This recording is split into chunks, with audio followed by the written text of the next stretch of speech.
বিসমিল্লাহির রহমানির রহিম। আসসালামু আলাইকুম রহমতুল্লাহ। এই যে এটা আমাদের বাড়ির সামনের রাস্তা, এখানে ভেঙে গিয়েছে। এখানে এখন সিমেন্ট, ইট আর বালি দিয়ে মেরামত করা হবে। মানুষের চলাচলের খুব সমস্যা হচ্ছে। এখানে অলরেডি মেরামত করা হয়েছে।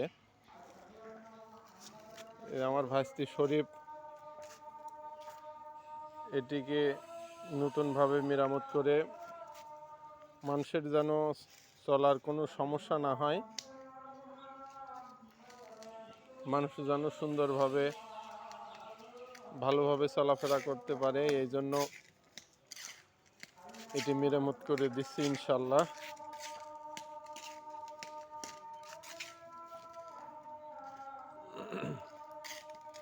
ওটা দিয়ে ওখানে ইট দিয়ে দিবা, বিসমিল্লাহ বলে দাও যাতে ভালোভাবে থাকে।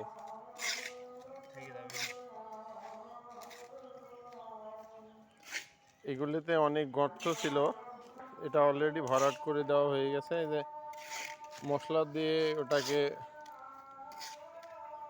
ইটগুলোকে আটকে দেওয়া হচ্ছে যাতে এটা দীর্ঘ সময় ধরে দীর্ঘস্থায়ী হয়ে থাকে।